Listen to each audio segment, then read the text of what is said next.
کیا آپ جانتے ہیں کہ اردو کے عظیم ترین شاعروں میں شمار ہونے والے میر تقی میر کی عظمت کے پیچھے دبستان دہلی کی وہ ادبی روایت تھی جسے میر نے اپنے فن سے عروج بخشا۔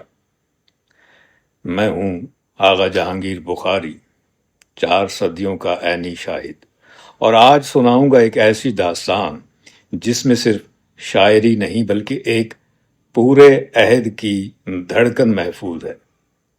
منظرنامہ یہ ہے کہ دہلی کی گلیاں ہیں، مغل سلطنت اپنے عروج اور پھر زوال کے درمیان جھول رہی ہے۔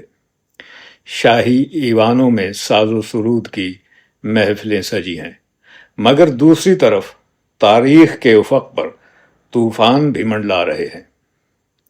اسی دہلی میں ایک ایسی ادبی روایت جنم لیتی ہے جو بعد میں دبستان دہلی کے نام سے مشہور ہوتی ہے۔ لیکن سوال یہ ہے کہ دبستان آخر ہوتا کیا ہے؟ سادہ الفاظ میں، جب کسی خطے کے ادیب اور شاعر ایک جیسے فکری رجحانات، زبان، اسلوب اور ادبی اقدار اختیار کر لیں تو وہ ایک دبستان کہلاتا ہے۔ اردو کے کلاسیکی ادبی دبستانوں میں دبستان دہلی کو سب سے مؤثر اور بااثر دبستانوں میں شمار کیا جاتا ہے۔ لیکن آخر ایسا کیا تھا جس نے دہلی کو اردو شاعری کا مرکز بنا دیا؟ دبستان دہلی کی کہانی دراصل اردو زبان کی کہانی بھی ہے۔ 17ویں اور 18ویں صدی میں دہلی بر صغیر کا سیاسی اور ثقافتی مرکز تھا۔ اگرچہ اردو کی ابتدائی نشو و نما دکن میں ہوئی، لیکن جب اردو شاعری کی خوشبو دہلی پہنچی تو یہاں کے اہل علم نے اسے گلے لگا لیا۔ روایت ہے کہ جب ولی دکنی کا دیوان دہلی پہنچا تو اہل ادب چونک اٹھے۔ ولی دکنی کی شاعری نے دہلی کے ادبی ماحول پر گہرا اثر ڈالا اور اردو شاعری کے ایک نئے دور کا آغاز ہوا۔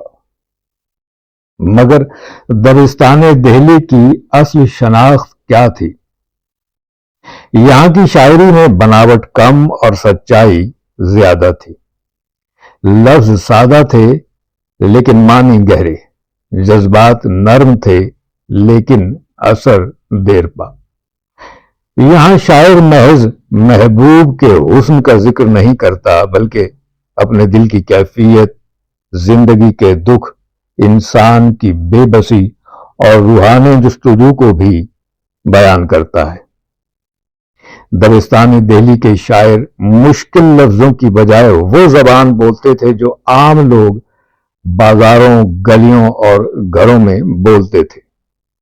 ان کی شاعری میں صوفی خانقاہوں کی خاموشی بھی تھی، عاشق کے دل کا درد بھی، اور بدلتے ہوئے زمانے کی بے یقینی بھی۔ اگر آپ دبستان دہلی کی شاعری پڑھیں تو محسوس ہوگا کہ شاعر باہر کی دنیا سے زیادہ اپنے اندر کی دنیا میں سفر کر رہا ہے۔ بعض ناقدین اس دبستان کو داخلیت کا دبستان کہتے ہیں۔ اب ان شخصیات کا ذکر بھی ضروری ہے جنہوں نے اس دبستان کو عظمت بخشی۔ ابتدائی دور میں سراج الدین خان آرزو، شاہ مبارک آبرو، شاکر ناجی، شیخ ظہور الدین حاتم اور مرزا مظہر جانے جانا جیسے شعراء سامنے آئے۔ بعد ازاں یہی روایت آگے بڑھتے بڑھتے اردو کے دیگر عظیم ترین شاعروں تک پہنچی۔ پھر اس دبستان سے ایک ایسی آواز ابھرتی ہے جو آنے والی صدیوں تک اردو شاعری کی پہچان بن جاتی ہے۔ وہ آواز تھی میر تقی میر کی، ایک ایسا شاعر جس کی زندگی میں جتنا دکھ دیکھا اس کی شاعری میں اتنی ہی گہرائی پیدا ہوئی۔ میر کے اشعار میں جو ٹوٹا ہوا دل، تنہائی اور انسانی احساسات کی شدت ملتی ہے وہ دراصل دبستان دہلی کی روح ہے۔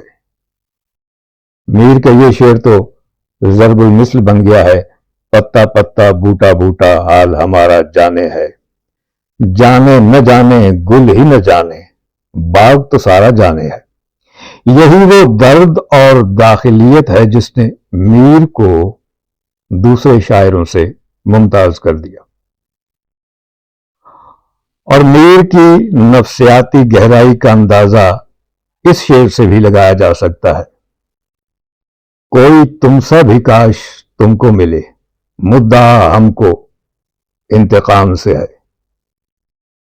اسی دبستان میں غزل نے محض عشق کی داستان سنانا چھوڑ دی اور انسانی باطن، نفسیات، روحانیت اور زندگی کے تجربات کو اپنی اصل شناخت بنا لیا۔ اسی روایت میں خواجہ میر درد بھی آتے ہیں۔ انہوں نے تصوف کو محض فلسفہ نہیں رہنے دیا بلکہ اسے انسانی احساسات کے ساتھ جوڑ دیا۔ ان کی شاعری میں روح کی بے قراری اور خدا کی جستجو نمایاں نظر آتی ہے۔ انہوں نے تصوف اور روحانیت کو شاعری میں نئی معنویت عطا کی۔ مگر پھر وہ کون سا واقعہ تھا جس نے اس پوری دنیا کو بدل کر رکھ دیا؟ تاریخ ہمیشہ ایک جیسی نہیں رہتی۔ 1739 میں نادر شاہ دہلی پر ٹوٹ پڑا، شہر کی رونقیں ماند پڑ گئیں، گلیاں خون سے رنگ گئیں اور وہ تہذیبی فضا جس نے شاعری کو پروان چڑھایا تھا شدید دھچکے کا شکار ہوئی۔ اس سانحے کے بعد دہلی کی تہذیبی فضا شدید متاثر ہوئی اور اگلی چند دہائیوں میں متعدد اہل قلم نے دوسرے شہروں کا رخ کیا۔ انہی سیاسی اور تہذیبی تبدیلیوں کے نتیجے میں بعد میں دبستان لکھنؤ جیسی نئی ادبی روایت بھی سامنے آئی۔ تاہم وقت کے طوفان بھی دبستان دہلی کی اہمیت کو کم نہ کر سکے۔ آج بھی جب اردو ادب کی تاریخ لکھی جاتی ہے تو دبستان دہلی کو اردو شاعری کی بنیاد، اس کی تہذیبی شائستگی اور فکری وقار کی علامت سمجھا جاتا ہے۔ وقت نے سلطنتیں مٹا دیں، شاہی محل ویران ہو گئے، مگر دبستان دہلی کی آواز آج بھی زندہ ہے۔ میر کے اشعار میں، خواجہ میر درد کی روحانیت میں اور اردو زبان کی شائستگی میں۔ کسی بھی عظیم ادبی روایت کی اصل کامیابی شاید یہی ہوتی ہے کہ وہ اپنے عہد سے آگے نکل کر آنے والی نسلوں کا ورثہ بن جائے۔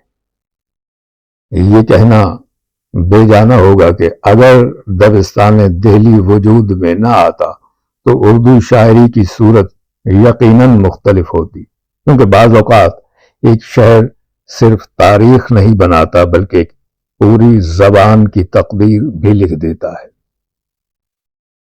اگلی داستان تک کے لیے اجازت چاہوں گا۔ خدا حافظ۔